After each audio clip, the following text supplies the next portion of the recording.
Hello everyone, welcome to another episode of Music of the Week. This is for the stuff that came out not last Friday, but the Friday before that. I only got about 5 albums. Before I start with the video, I want to say thank you to everyone who watched the Backtracking Season 6 announcement on Monday, and to everyone who watched the Go Home show last night for Here's the Moment. There was a lot of upsets. Which I was not expecting, but there you go. You know, it was a hell of a show regardless, and it was fun to put on, and I can't wait for Friday. Here at the Moment, the free is going to be fucking amazing. I hope. I don't know. I mean, it's going to be airing live, so my reactions are going to be genuine. I don't know what's going to happen. I just know I'm looking forward to it. However, that's for the future. This is the now, and for now I've got 5 albums to go through, so let's do it. We begin with a debut, Kid Capici with This Time Next Year. Kid Capici are a very new English band, sort of a post-punky, sort of in the vein of Idols-ish. Not exactly adjacent to them, like Shame, for example. But, you know, fairly comparable to them, and, you know, for a debut, it makes a damn good case. I'm giving this an A. Spoiler alert, by the way, there's only one album in this video that doesn't get an A. An A-related grade, rather, I should specify. But yeah, this was an absolutely stunning debut, really good instrumental work. I loved the lyrics, really good at taking shots at culture, much like Sleaford Mods album did. It very much reminded me of that, you know, really good, like, satirization of the celebrity lifestyle, and also really solid musical chops as well. These guys have a lot going for them. They have a lot of personality as well.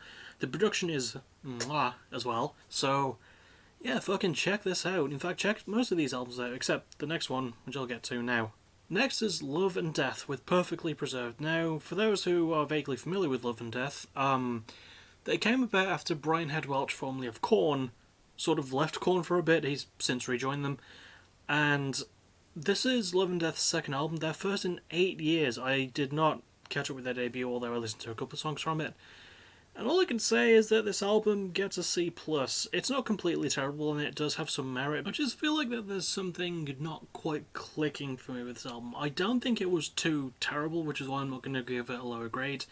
It's just a bit boring and kind of there in places. The song Down is a really good showcasing, and I don't know, like, Brian Head Welch is a decent vocalist, but the guitarist of the band and sort of co-lead vocalist J.R. Barres is, like, way better. You know, just a much cleaner sounding vocal style, which I think fits this more middling sort of grunge-ish rock. Considering that J.R. is a few years younger than I am as well, and the fact that he's this talented is absolutely mental. You know, they have Jason Rauch on there, which is never a bad thing to have. He's the band's bassist.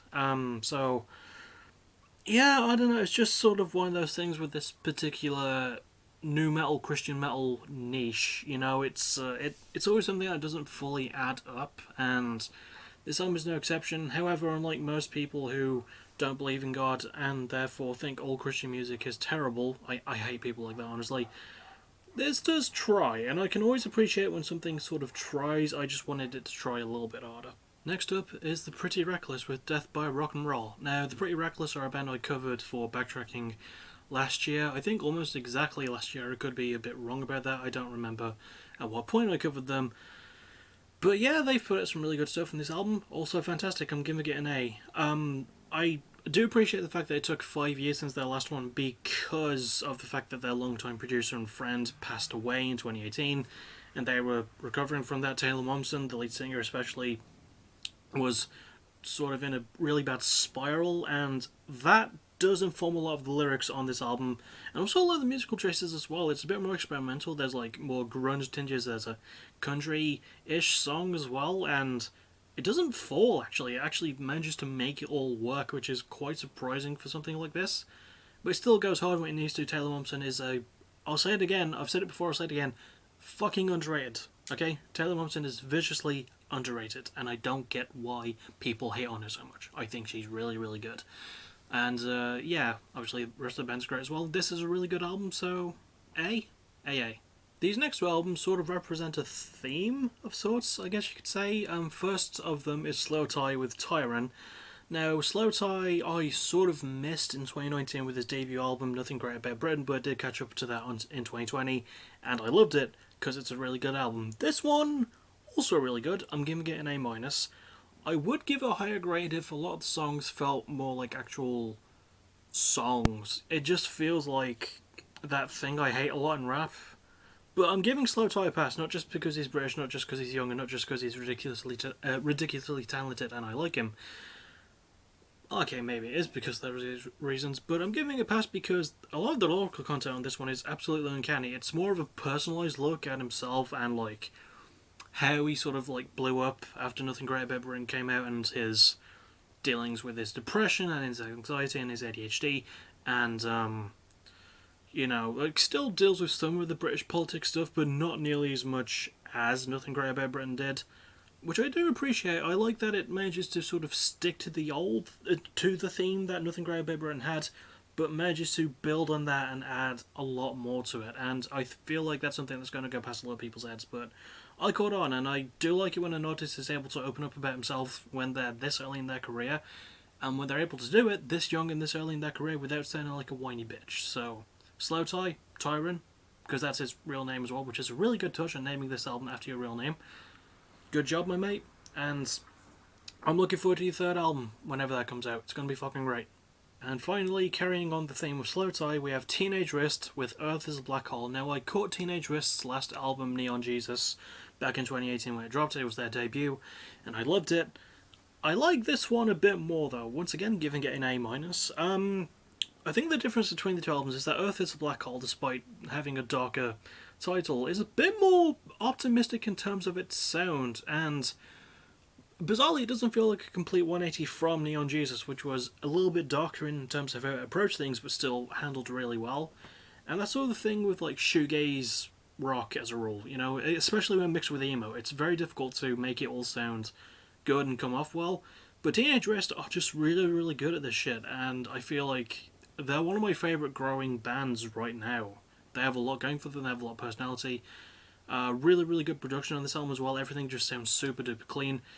And there's not really a lot of bad missteps with it, to be honest. I can't really think of a reason I'm not giving it a higher grade, but I don't know. Maybe it's... No, I really can't think of a reason, but I'm giving it an A- anyway. Which is still a really good grade, so screw it. And that will about do it for this episode of Music of the Week. As I promised, 5 albums. The next episode will also have 5 albums. I haven't graded them yet. The next thing you'll see me for, besides Heat of the Moment 3 this Friday, I've got a new game review written out. I might be able to get that put out at some point. Maybe next week. And also next week I'll be starting work on the first episode of Season 6 of Backtracking, which is going to be the System of a Down episode. So... going to be quite busy, and for those wondering what the game review is going to be, it's going to be Just Cause 4, so really looking forward to getting that video put out, as well as more Music of the Week, more backtracking when I get back around to that, and more Fight of the Night reviews, if there is one, because there hasn't been one for the past 2 weeks, which I find a bit strange. I mean, last weekend was the main event was Curtis Blades vs Derek Lewis, and you don't get a Fight of the Night out of that? Like, how? I mean, 2 dudes who are really good at punching each other in the head. Then again, you know, Derek Lewis, he's great, and Curtis Blades is just a cool name. I'm rambling, but I don't really have a lot else to say. I've already said what's coming up in the future, so I'll see you for that future. I'll see you most likely definitely on Friday. Most likely, definitely. I'm good with words. I'm just going to stop now. As always, thank you for watching. You're awesome. Bye-bye.